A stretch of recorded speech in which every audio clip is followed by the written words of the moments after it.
Buenas tardes, Cecilia. Muchas gracias por estar de nuevo con nosotros, con Centro Sefarad Israel, como saben, una institución del Ministerio de Exteriores, Comunidad de Madrid, Ayuntamiento de Madrid. Cecilia hoy con nosotros va a continuar estas intervenciones en torno a Heine. Como saben, este gran poeta judío en el que forma parte de la gran cultura alemana, Cecilia nos está haciendo una presentación muy interesante. Empezó con el tema de la mujer y ahora va a continuar con Heine y el judaísmo. Cecilia es traductora del alemán, editora, escritora, así que hemos dejado a Heine en muy buenas manos y gracias por traerlo de nuevo a nosotros. Gracias, Cecilia. Gracias a ti, Esther, y estoy encantada de estar de nuevo aquí.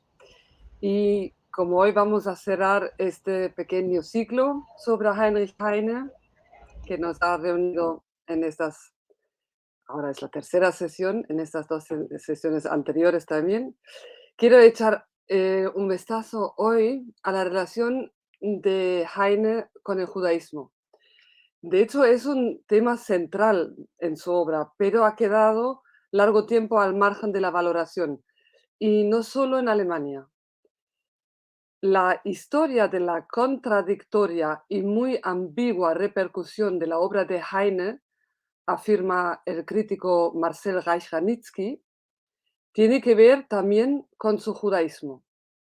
No nos engañemos, solo ha tenido una recepción parcial y de forma condicional en Alemania, por lo que finalmente no ha sido asimilada. Se preguntarán cómo fue esto posible. Tratándose de uno de los grandes genios de la literatura europea y del poeta alemán más leído del siglo XIX. ¿Es por eso que cayó en el limbo de los célebres desconocidos? Me gustaría detenerme un momento en la tesis de Reich-Ranitzky, de que la recepción parcial de la poesía prosa de Heine está relacionada con el judaísmo. Abrí las dos sesiones anteriores señalando lo controvertida que era la figura de Heine en su momento, en su vida y durante todo el siglo XIX. Hemos visto que ese rechazo se debía en buena parte a juicios estéticos, a posiciones políticas y a la hipocresía moral de la época. Heine resultaba incómodo, rompía moldes en el terreno de la escritura literaria y de la periodística, y era un provocador nato, también hay que decir las cosas como son, que levantaba infaliblemente reacciones contrarias. Su feroz anticlericalismo hizo que el Vaticano pusiera sus escritos en el índice de los libros prohibidos. Y en sus luchas políticas, ese Heine idealista y contrario a las doctrinas de partido, evidentemente también se hizo enemigos. Sin mencionar el escándalo que para cierto público pacato y conservador suponía la supuesta indecencia de su poesía amorosa. Es difícil de imaginar hoy, pero para algunos Heine directamente era el diablo con cola y cuernos. Esto por un lado, y como dice el dicho alemán, tener determinados enemigos te honra. Heine mismo se quejó toda su vida de los resentimientos antisemitas contra él y su obra.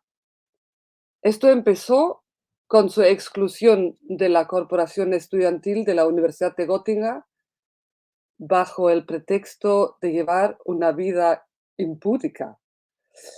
Continuó con el abierto ataque antisemita del poeta August von Platen y se estableció como costumbre en las continuas alusiones en la prensa alemana al origen judío de Heine y a los temas hebreos que tocaba. Y acabó desembocando, si queremos tensar el argumento, un siglo más tarde, en la quema de sus libros por parte de los nacionalsocialistas.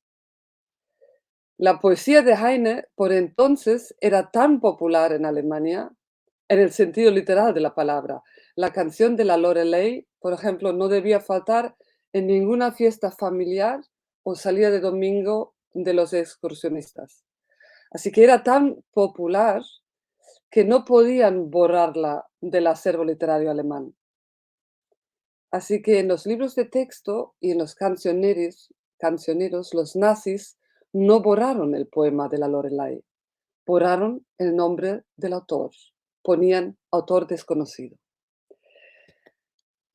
A partir de allí, como ha pasado con tantas otras obras eliminadas del canon por los nacionalsocialistas, tuvo que reemprenderse la labor de recuperarla y de recuperar para la memoria colectiva la figura de Heine como innovador literario, como pensador cosmopolita y como mediador cultural entre Francia y Alemania. Y todavía queda mucho por recuperar, diría yo. Esto solo para confirmar la tesis de Reich-Ranitzky. Yo quisiera hacer hincapié aquí en que Heine también es el primer escritor judeo-alemán que se enfrenta abiertamente al antisemitismo alemán. Con valentía y divina desfachatez, decía Hannah Arendt. Sí, Heine es el primero en plantar cara a la discriminación de los judíos y la tematiza de mil maneras desde que empieza a escribir, tanto en sus versos tan seductores como en sus agudos ensayos. Hasta se propone escribir una novela, El rabino de Bacharach, con el fin de acercar a los lectores la frecuentemente ignorada realidad del gueto y de los pogromos medievales. Porque Heine persigue varios objetivos en esta lucha. Por un lado, pretende ilustrar a los ignorantes y sacudir a los obcecados, pero por otro lado también sueña con un judaísmo emancipado y compatible con los tiempos modernos. A eso también quiere contribuir. Y pensándolo bien, es un programa de una exigencia imposible, pero Heine lo sigue sin desfallecer desde sus años en la universidad hasta el final de su vida en París. El primer intento en esta dirección data del principio de su carrera universitaria. Todavía es bastante camuflado, es decir, Heine no enfoca directamente el antisemitismo, pero sí la discriminación religiosa y étnica. En 1820, mientras estudia a medio gas Derecho en la Universidad de Bonn, se pone a escribir una obra de teatro titulada Almanzor y la ubica en Granada en la época de la expulsión de los judíos. Aquí vemos una ilustración, un grabado inglés de Almanzor. ¿Por qué en ese escenario precisamente? Se preguntarán. Hay dos razones. La primera es la moda del orientalismo que se desata en Alemania tras la publicación del Diván Oriental Occidental de Goethe. Heine la aprovecha con ese instinto certero suyo para colar un argumento que le importa, porque Almanzor trata de un amor imposible a causa de la incompatibilidad religiosa cultural. El joven musulmán Almanzor vuelve del exilio a Granada y se encuentra en secreto con su antigua prometida Zuleima, musulmana ahora convertida al cristianismo. La obligarán a casarse con un cristiano y para evitarlo, los dos amantes se tiran abrazados a un precipicio. No hace falta saber mucho más de esta, para mi gusto, fallida obra. Almanzor está sobrecargado de gestos, de exclamaciones y de suspiros, pero nos interesa una frase aquí. Antes del patético desenlace, el héroe se entera a través de su confidente Hassan que en la plaza del mercado de Granada han quemado el Alcorán en una gran hoguera. Hassan pronuncia entonces la premonitoria sentencia que se ha citado tantas veces sin mencionar a Heine, y dice así: esto solo fue el preludio. Ahí, donde se queman libros, acabarán quemando personas.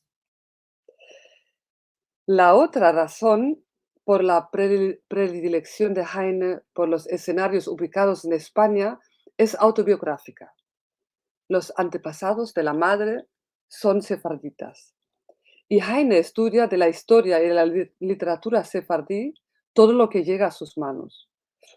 La convivencia de las tres religiones en la España bajo el dominio árabe presta un fondo histórico perfecto para tematizar la rica tradición judía por un lado y el odio contra el judío por el otro. Un ejemplo de la misma época de Almanzor es el poema Doña Clara. Heine, por cierto, le da a la protagonista el mismo nombre que a la amada de Almanzor, porque la desgraciada Zuleima, tras su conversión al cristianismo, se llama Doña Clara. Solo que ahora la Doña Clara del poema no tiene un pasado de musulmana convertida. Todo lo contrario, se jacta de la pureza de su sangre. Vamos a ver de qué otras lindezas se jacta también.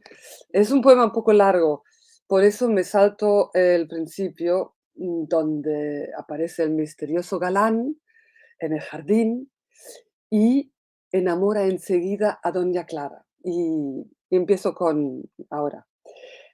A la luz de la luna de las manos van cogidos en plática amorosa.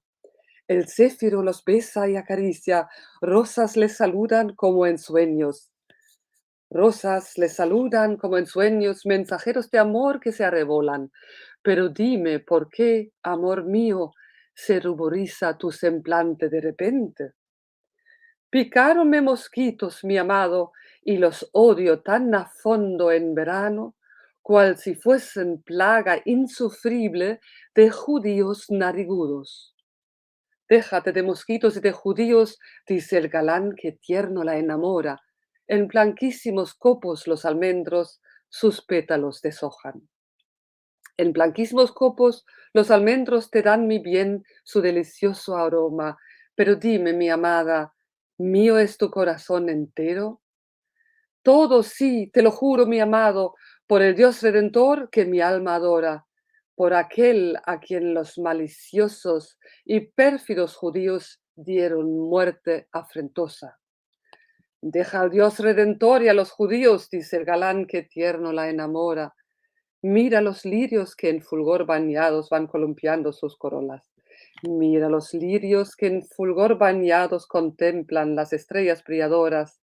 Di, mi bien, ¿en tus juramentos de falsedad no hay sombra? No hay en mi falsedad, oh dulce dueño, como en mi sangre que mi estirpe abona, de sangre de sucios judíos ni de moros, no hay siquiera una gota. Déjate de judíos y de moros, dice el galán que tierno la enamora, y a un bosquecillo de frondosos mirtos abrazada la transporta. Aquí me salto unas cuantas estrofas más y continúa así.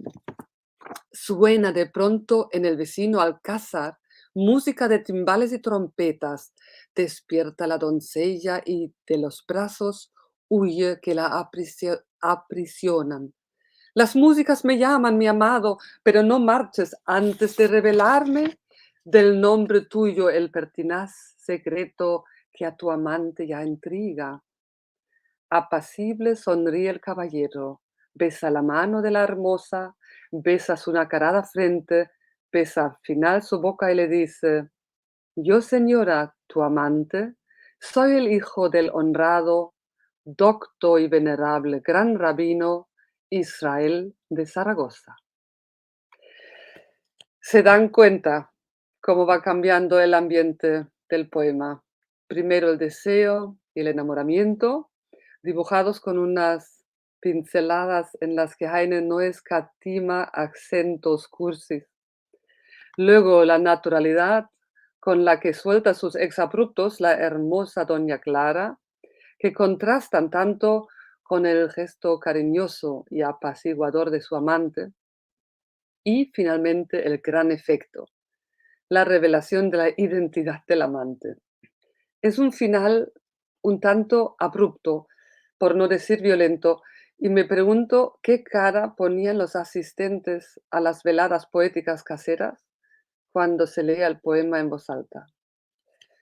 Está claro que este final lo dicta el resquemor, el resentimiento, la herida de la que da cuenta este poema y que subyace en toda la obra de Heine, incluso en la poesía amorosa, como señala Max Brod, es la herida de la exclusión. En su biografía, Max Brod insiste en este hecho y en el consecuente aislamiento de Heine, que nunca ve cumplido en Alemania su deseo de formar parte de la sociedad. Y cito, porque Heine está solo, sin un fondo social. El judaísmo, en el estado de evolución en el que está entonces, no ofrecía ninguna posibilidad de integración, ningún consuelo. Y Marcel Reich-Ranitzky añade a este respecto, no hay que olvidar que la emancipación de los judíos alemanes solo empezó en vida de Heine y se desarrolló, por razones diversas, de forma titubeante y lenta. Él pertenecía a la primera generación que se había salvado del gueto. En este sentido, fue un recién llegado y un advenedizo, y como tal lo trató su entorno, especialmente el entorno alemán. Y aquí termina la cita. Al advenedizo no se le permitía ocupar un puesto en esta sociedad. Heine intentó establecerse como abogado en Hamburgo en vano. Aspiró a un puesto de profesor en la Universidad de Múnich, pero las calumnias antisemitas de August von Platen lo impidieron. Solo se sacó el estigma del advenedizo cuando se marchó a París. Ahí era un extranjero más y la ciudad acogía a los advenedizos judíos alemanes con los brazos abiertos. Solo hay que ver cómo vivieron allí Jacques Offenbach y Giacomo Meyerbeer, ambos alemanes. Pero conviene detenerse todavía en ese proceso titubeante de emancipación del que habla Reich-Ranitzky. Y para ello, permítanme volver una vez más a los orígenes de Heine, a su casa paterna en Düsseldorf. Merece atención porque nuestro poeta creció en un entorno y un momento histórico que lo predestinan para el resentimiento del excluido. Es un dolor, insisto, que a pesar de todos sus éxitos, no le abandonó en toda su vida. Heine en sus memorias dedica muchos cariñosos pasajes a su padre y a su madre, pero esto no quita que ya en su familia está preparada la ambigüedad con la que él vive su vínculo al judaísmo. Aunque siempre se quiere zafar de este malestar del origen, no lo consigue. Vamos a ver, el padre, un comerciante de telas, es descendiente de judíos ortodoxos.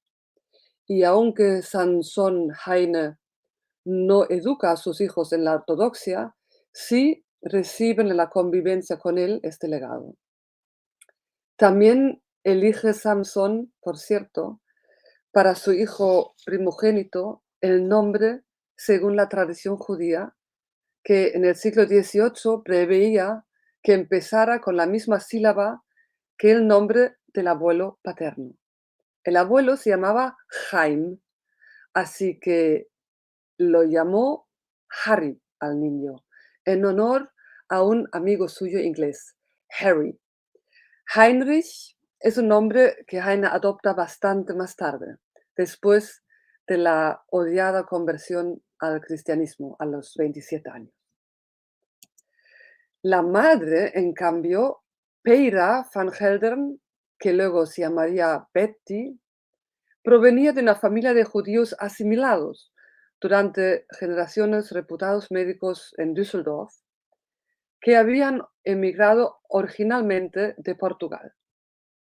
Betty había sido educada en los principios de la Ilustración, sabía latín, sabía francés y quería para sus hijos una integración plena en la sociedad. Las decisiones sobre la educación las tomó ella, como asegura Heine en sus memorias. Por eso entra el niño tras un año en una escuela privada judía, a los 6 años en la escuela primaria de Düsseldorf y luego en el liceo llevado por los jesuitas. En sus memorias, Heine guarda un buen recuerdo de las enseñanzas de esos jesuitas ilustrados, pero también cae en esta fase de su infancia su bautizo en el odio antisemita, en la Riches, como la que es el término que Heine usaría. Riches, siempre dice en sus memorias. Es un episodio al que dedica unos cuantos párrafos especialmente emotivos. Por eso quiero citar aquí alguno. Dice así: pregunté a mi padre quién había sido mi abuelo y me contestó, medio riendo, medio molesto: tu abuelo fue un judío bajito con una barba grande. Al día siguiente, cuando entré en el aula de la escuela donde ya estaban reunidos los pequeños compañeros de clase, me apresuré a contarles la importante noticia de que mi abuelo había sido un judío bajito con una barba larga. Apenas había hecho la comunicación cuando se difundía de boca en boca, repetida en todas las tonalidades y acompañada de imitaciones de voces de animales. Los pequeños saltaron sobre los pupitres, arrancaron los albaranes de las paredes, que rodaron por el suelo junto con los tinteros, mientras reían, balaban, gruñían, ladraban y cacareaban. Un ruido infernal cuyo refrán siempre era el abuelo, que había sido un judío bajito con una barba grande. El profesor, que estaba al cargo de la clase, percibió el jolgorio y entró en el aula con la cara encendida de ira, preguntando enseguida por el causante de estas travesuras. Como ocurre siempre en tales casos, cada cual trataba de disculparse por lo bajo, y al final de la investigación resultó que yo, pobre de mí, fui identificado de haber provocado todo el jolgorio con mi comunicación sobre el abuelo. Y expié mi culpa con una buena tunda.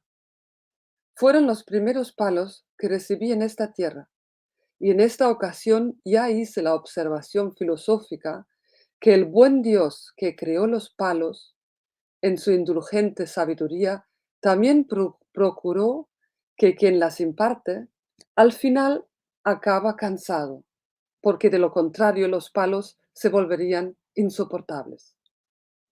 El bastón con el que me pegaron fue una caña de color amarillo. En cambio, las marcas que dejó la misma en mi espalda eran moradas. No las he olvidado. Tampoco olvidé el nombre del profesor que me pegó tan despiadadamente. Fue el padre Dickerscheid. Pronto lo relegaron de la escuela por razones que tampoco he olvidado, pero que no quiero comunicar. Del mismo modo que no me olvidé del nombre del hombre que me propinó los primeros palos, se me quedó grabada en la memoria la causa. Y cada vez que se hablaba de judíos bajitos con barbas grandes, un lúgubre recuerdo me recorría horrorizado la espalda. Y aquí termina la cita.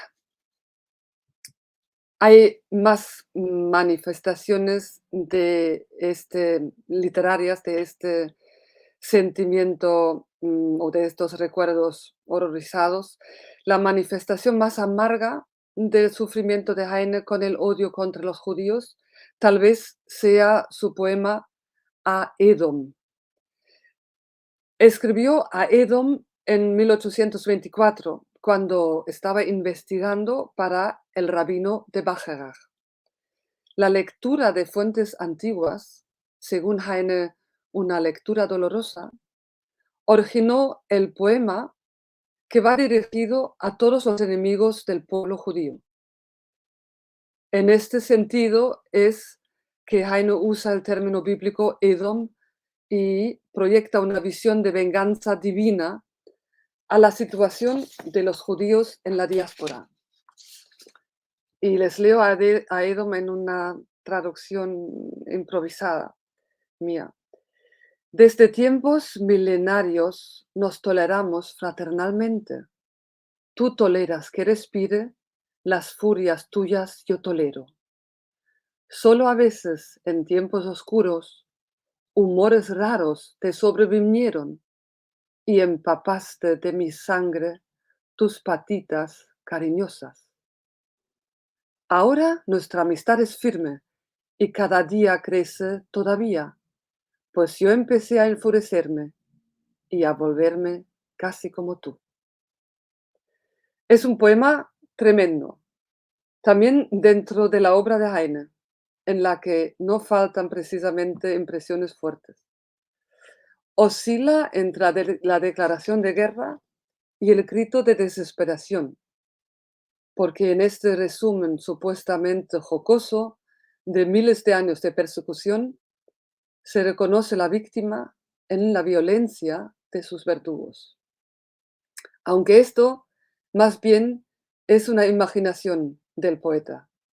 Deben ser fantasías de enfurecimiento de Heine, porque en realidad su rebelión es intelectual y no llega a la violencia. Pero sí es una rebelión activa. El poema, igual que el rabino de Bacharach, surge, como he dicho, como fruto de una actividad en la que se compromete Heine en 1822 en Berlín. Se hace socio de la Asociación para la Cultura y Ciencia de los Judíos, donde da clases a jóvenes judíos de Europa Oriental y estudia la historia del judaísmo. La asociación pretende sacar a los judíos ortodoxos del gueto y a formarlos para poder integrarse en la sociedad burguesa. ¿Qué es esto? ¿Por qué se mete Heine en esto? ¿Por qué razón empieza a participar en ese trabajo en la asociación? Pues Heine tiene unos motivos muy personales. Ahora veremos cuáles son, porque la asociación se funda como reacción a los disturbios contra la población judía que se producen en 1819, o sea, cuando Heine tiene 22 años, en toda Alemania y en Dinamarca.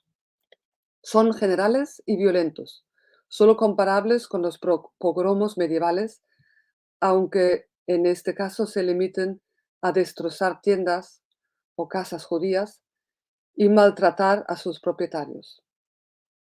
Así se resarcían los alemanes de la competencia, porque los decretos napoleónicos para la emancipación de los judíos, que les garantizaban por primera vez el acceso a la enseñanza y a todas las profesiones, habían levantado no pocas envidias en Alemania. Como ya comenté en la sesión anterior, Heine se cría justamente en esa década y media de la vigencia en Alemania de los decretos napoleónicos y se beneficia de ellos. Accede a un instituto público y a la universidad. Pero tras la derrota de Napoleón y la reordenación de Europa en el Congreso de Viena, en los estados alemanes se les retira a los judíos paulatinamente los privilegios recién adquiridos. Y es cuando surge, junto con el nacionalismo alemán, el antisemitismo moderno. De ahí que la dedicación de Heine a la Asociación para la Cultura y Ciencia de los Judíos y su posterior ocupación con temas judíos obedece a un deseo vital de intervenir. Quiere ayudar a cambiar la situación, al menos a ablandar prejuicios. Y el rabino de Bacharach es parte de este proyecto. Heine planea mostrar en la novela las raíces históricas del antisemitismo alemán y plasmar la realidad del gueto. Paralelamente, él mismo se forma a través de estos estudios para el rabino de Bacharach, como explica en una carta, y cito la carta: "El espíritu de historia judía se revela cada vez más claramente en esta coraza, y en esta coraza espiritual en adelante seguramente voy a encontrar mucho consuelo". Es lástima que no consiguiera terminar la novela, porque lo que hay tiene una fuerza increíble y mucho suspense, aparte de un lenguaje precioso. Pero el rabino se quedó en fragmento. Solo conocemos 3 capítulos que transcurren en 1490 por ahí. Primero en Bacharach, un pueblo medieval junto al Rin, y después en el gueto de Frankfurt. Aquí vemos unos esposos de unas ilustraciones de Max Liebermann, son posteriores a la publicación del libro. Max Liebermann hizo estas ilustraciones para el rabino de Bacharach. Luego veremos más de estos. En el primer capítulo de la novela inconclusa se describe una noche de Seder en casa del rabino Abraham, y su mujer Sara, con todos los detalles de la ceremonia. Sin embargo, cuando 2 judíos extraños entran y son invitados a la mesa, el rabino descubre al poco rato, debajo de la mesa, el cadáver de un niño.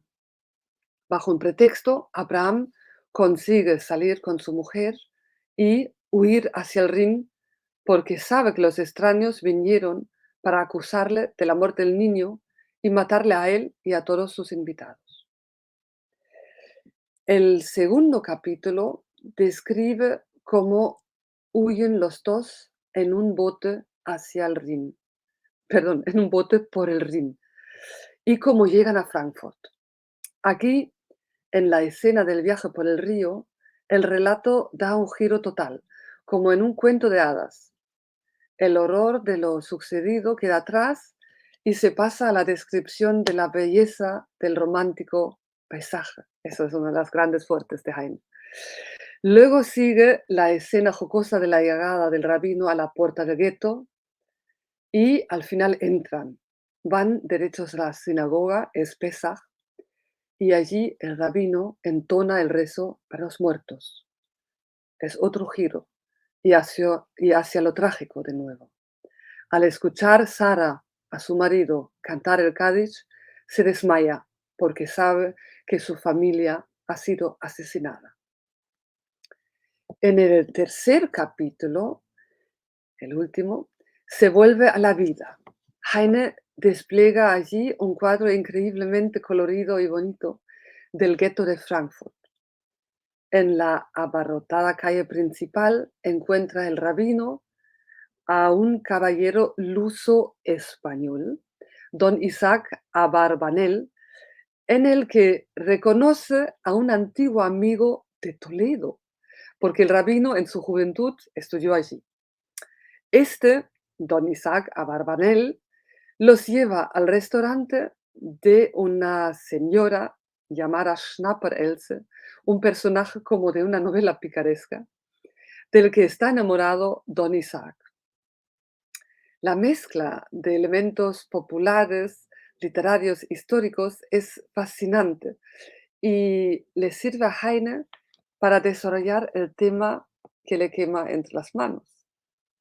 El rabino y su amigo se enfrascan en una conversación sobre la emancipación y la posibilidad de la asimilación de los judíos alemanes. Y ahí mete Heine mucho de los argumentos ensayados en la Asociación para la Cultura y y la ciencia de los judíos. Las discusiones en la asociación fueron sin duda decisivas para la confirmación de la identidad de Heine como judío y para su relación crítica con el judaísmo. Allí en la asociación entabla amistades con interlocutores de peso intelectual y esas amistades se mantienen, aunque Heine dejara Berlín y más tarde también Alemania. Especialmente estrecha es la amistad con un miembro fundador de la asociación, Moses Moser. Y en las cartas a ese Moses Moser, Heine escribe muy claramente sobre su posición, una posición ambigua como es propio de él. Y cito ahora de una carta de 1823. Dice así: reconozco que me entusiasmo por los derechos de los judíos y por su igualdad burguesa. Y en tiempos adversos, que inevitablemente han de llegar, la chusma germánica escuchará mi voz tan alta que resonará en las cervecerías y palacios alemanes. Pero el enemigo nato de todas las religiones positivas nunca se erigirá como campeón de una religión que fue la primera en traernos ese critiqueo del ser humano que ahora nos produce tanto dolor. Termina la cita. En las cartas a ese amigo Mozart, Heine discute también con franqueza todas las opciones para un intelectual judío ilustrado y le hace partícipe de su desánimo por las escasas perspectivas profesionales y sociales que tiene. En 1826, unos años más tarde, escribe Heine a Moser, y cito: me echan de Alemania menos las ganas de vagar por el mundo que el martirio de mi situación personal. Por ejemplo, lo judío, que no se me quita por mucho que me lave. Con el lavado se refiere al bautizo. En 1825, Heine se convierte al protestantismo, con la esperanza de poder acceder así a un puesto público. No le sirve de nada, ya lo sabemos. No consigue en Alemania ese anhelado billete de entrada en la sociedad europea, como lo llama Heine con sorna. De modo que se arrepiente de esta conversión casi enseguida. Te aseguro, le escribe a Moser después, si las leyes hubiesen permitido robar cucharas de plata, no me habría hecho bautizar. En esa época, de todos modos, estamos hablando de mediados de los años 20. En esta época, Heine todavía no se confiesa afín a ninguna religión. Más adelante, en Francia, se compromete durante un tiempo con el panteísmo.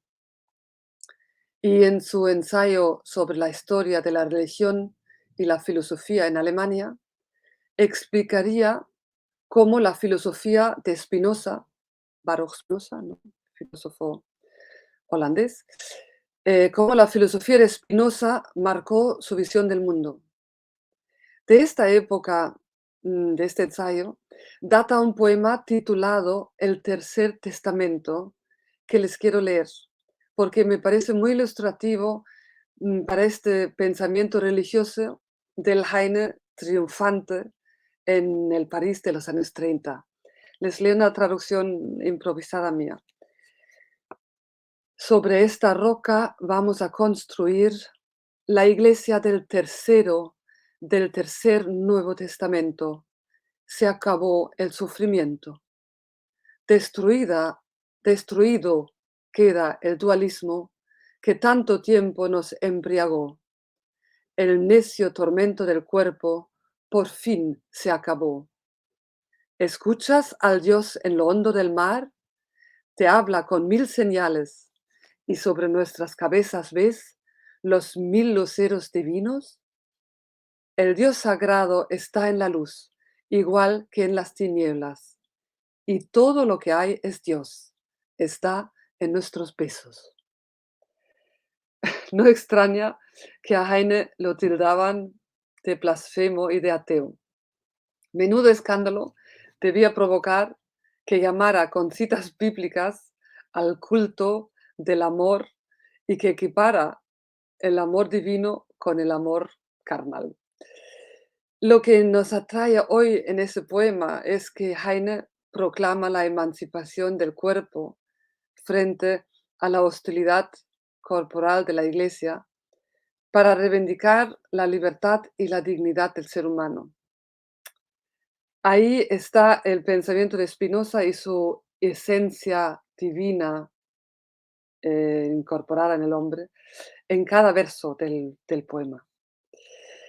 Pero por muy contradictoria que se ve la evolución religiosa de Heine, es consistente. Y por muy crítico que fuera con la institución de la Iglesia y con el clero, especialmente el católico, nunca fue un ateo.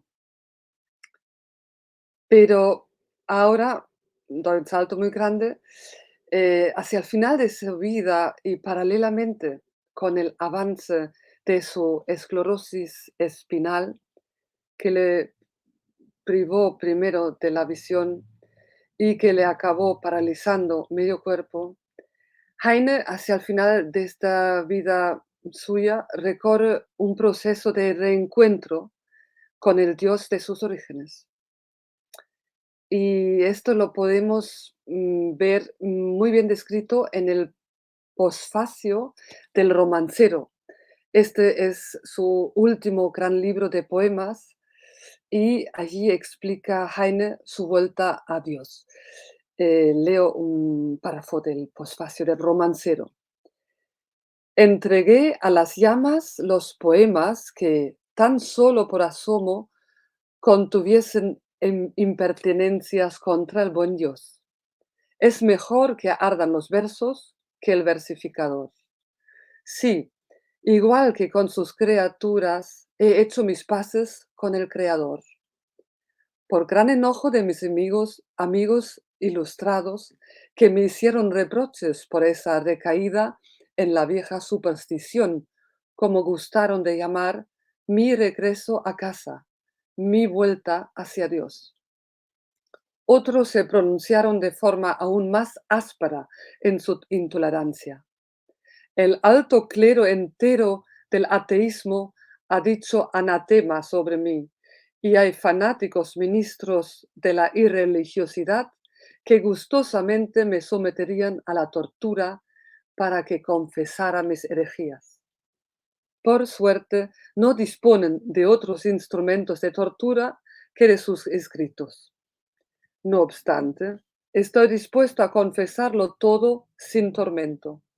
Sí, he regresado a Dios como el hijo pródigo, después de haber pastoreado los cerdos de los seguidores de Hegel durante tanto tiempo. ¿Fue la miseria la que me hizo volver? Tal vez una razón menos mezquina. Me asaltó la nostalgia celestial y me empujó por bosques y barrancos, por los más empinados senderos de montaña y por toda la dialéctica. Así que Heine, en estos largos y seguramente terribles años de enfermedad que sobrellevaba admirablemente, buscó y encontró apoyo en su fe en Dios. Es un Dios muy particular, muy hecho a su medida, pero confirma la solidez de su sustancia judía y la continuidad de su pensamiento judío a pesar de todas las contradicciones.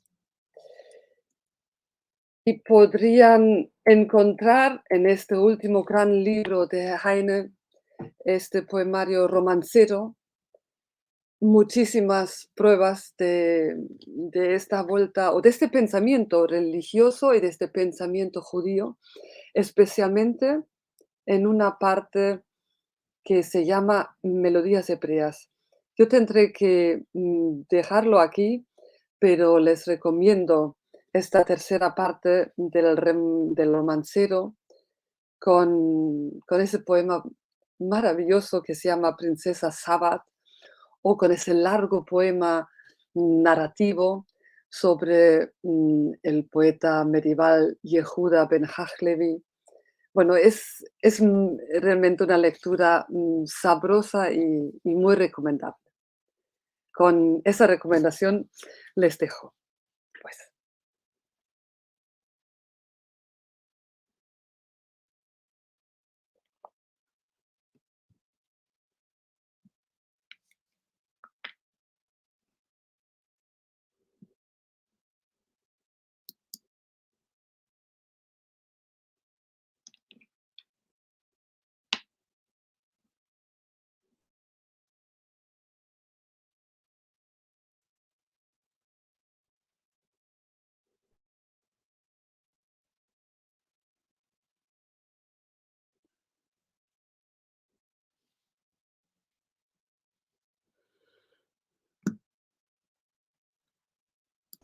Cecilia, he estado hablando, me he dado cuenta que no tenía puesto el altavoz.